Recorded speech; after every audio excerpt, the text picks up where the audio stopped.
Alors, La hashtag. définition, hashtag. Je n'avais jamais arrivé à comprendre ce que c'était. Maintenant, j'ai compris que ça touche beaucoup plus une communauté en dehors de ses abonnés. Donc, voilà.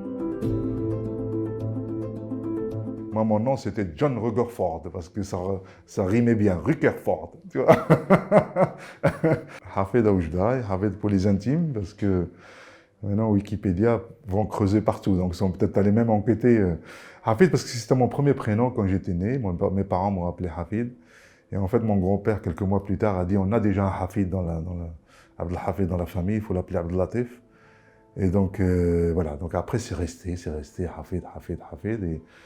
Et donc, je trouve que ça a un sens protecteur, c'est un sens assez important pour moi. Mais c'est vrai que l'enfance, quand on est, je dirais, mal entouré et tout ça, ça peut être un peu dur pour certains de ne pas se relever de certaines critiques, de certaines, je dirais, injustices, parce que les gamins au collège, à l'école, sont des fois durs. Quand on a un petit complexe, je dis pas un handicap. Moi, j'étais à 14 ans, 13 ans, je faisais 1m96, 115 kilos, mais beaucoup plus, pas 96, non, moins de 1m90, mais beaucoup plus gros. Et donc, même si la moyenne marocaine est beaucoup plus petite que cela, j'étais un peu différent des autres et on se foutait de moi. Et on me mettait même des fois à l'écart. Et donc, des fois, on m'appelait Tbose ou tu joues pas avec nous, tu es lent au foot, ou les filles ne viennent pas avec nous au boom, là. Donc, c'est des choses qui peuvent être marquantes et qui peuvent être difficiles à gérer des fois si on n'a pas un entourage. Donc, je le dis, et il faut faire attention. Donc, le rôle des parents est très important. Et le rôle des activités aussi, qui peuvent aussi être un pansement à ce petit, un petit handicap. Donc le sport en fait un. Je souffrais beaucoup quand j'étais jeune de cette attention particulière qu'on devrait avoir envers les enfants. Donc il y avait une éducation qui était unique, il y avait tais-toi ici, viens ici. Donc on pensait que tous les enfants se ressemblent, mais cette attention particulière, on avait tendance dans notre culture, et la culture d'ailleurs orientale, on ne l'avait pas à l'époque. Donc il y avait une éducation qui était généralisée, et tout le monde avait de son mot à dire, soit les parents, soit l'oncle, soit le grand cousin, soit le grand frère, soit les mecs de l'extérieur, etc. Voilà, donc il a fallu un petit peu sortir de ce cocon familial qui était un peu pesant pour moi. Quand je suis allé au rugby, le professeur me disait, je lui disais, je ne connais pas les règles, il m'a dit, tu sais, avec ton gabarit, prends le ballon et tu vas tout droit, et tu verras le résultat. C'est une consigne que je gardais toute ma vie. Donc je pris le ballon, je suis allé tout droit, donc je me suis aperçu qu'il y avait des joueurs qui tombaient par terre, et je suis tombé derrière une ligne, et en fait, ça m'a dit que c'était un but, ce qu'on appelle un essai dans le rugby. Et d'un seul coup, tous mes copains sont venus sur mon épaule, et me serrant comme ça, et puis je me suis senti aimé.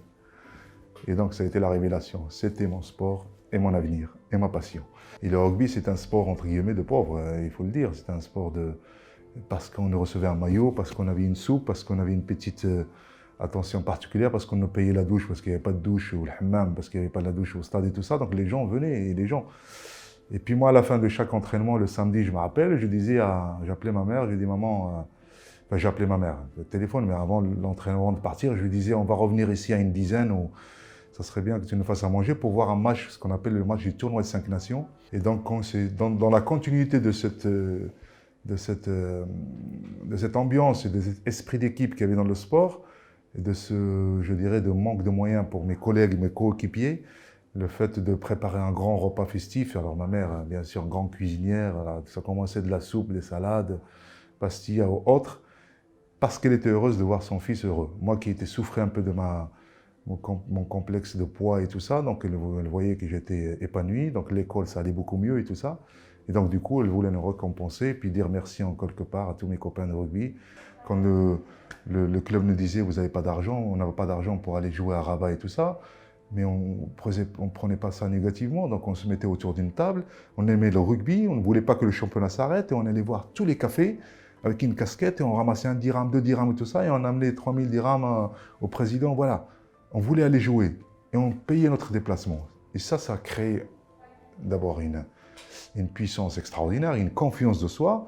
Mon père, à qui j'ai jamais osé lui dire je t'aime, les gens de l'oriental du Maroc, c'est des gens qui sont des taiseux, même si on le faisait à notre manière, par l'envoyer à la Mecque, ou lui montrer qu'on lui offre des choses, ou on s'occupe de lui. Mais le mot, la communication vers lui, je le regarde souvent, et je pense que Le fait qu'il soit parti trop tôt, ça m'a un peu marqué. J'ai eu des grandes blessures dans ma carrière physique. J'ai failli perdre une jambe au rugby, mes épaules, j'ai été opéré presque 9 fois. Tout le monde, alors qu'on est au sommet même de sa carrière.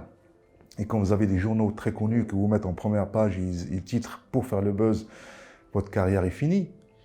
Et quand vous avez 80 000 spectateurs qui arrêtent de vous applaudir parce que vous ne faites plus partie de... Vous ne les faites plus rêver. Donc vous disparaissez, c'est affreux, mais c'est la vie.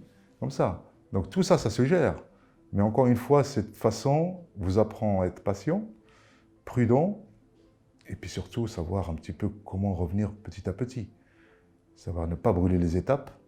Quand on est champion au summum de sa carrière, quand vous êtes blessé, vous n'êtes plus un sportif, vous êtes un handicapé. Donc il faut juste revenir à marcher, revenir à courir. Donc c'est des étapes à franchir. Et quand vous revenez, croyez-moi, cette frustration, elle est décuplée par une énergie que même vous, vous ne le soupçonnez pas. Et vous êtes 2 fois plus fort. Ça m'est arrivé en 98, 99, et quand je suis revenu, j'étais élu meilleur joueur du monde pendant la Coupe du Monde en Angleterre. Les racines sont tellement... Je crois que c'est Feu Hassan II qui disait « Il faudra revenir au Maroc pour arroser les racines pour que les feuilles éclorent un peu partout dans le monde. » J'ai la chance d'être né dans un grand pays qui s'appelle le Royaume du Maroc. J'ai la chance de pouvoir vivre en France et aimer ce pays-là. Mais chaque fois que j'ai envie de revenir arroser mes racines, je le fais d'une façon naturelle, d'une façon libre. Et je pense que cet équilibre est indispensable pour moi. Je ne peux pas vivre sans. Alors, avant de vous rencontrer, j'étais Facebook. Alors, voyons voir. Oula, Instagram, Jonathan Paillard a aimé votre vidéo. Thomas Tuchel, l'entraîneur de PSG, a aimé ma vidéo. Donc voilà, donc même si l'entraîneur de PSG regarde mes publications, donc ça veut dire que... Bon, merci du conseil, donc, mais je vais me conserver une demi-heure par jour sur ça. Pas tout le temps ici comme ça, parce que ça, c'est surtout pas en voiture. Parce que j'ai vu quelqu'un qui m'a choqué un peu. 100 fois plus dangereux le risque avec un téléphone en conduisant.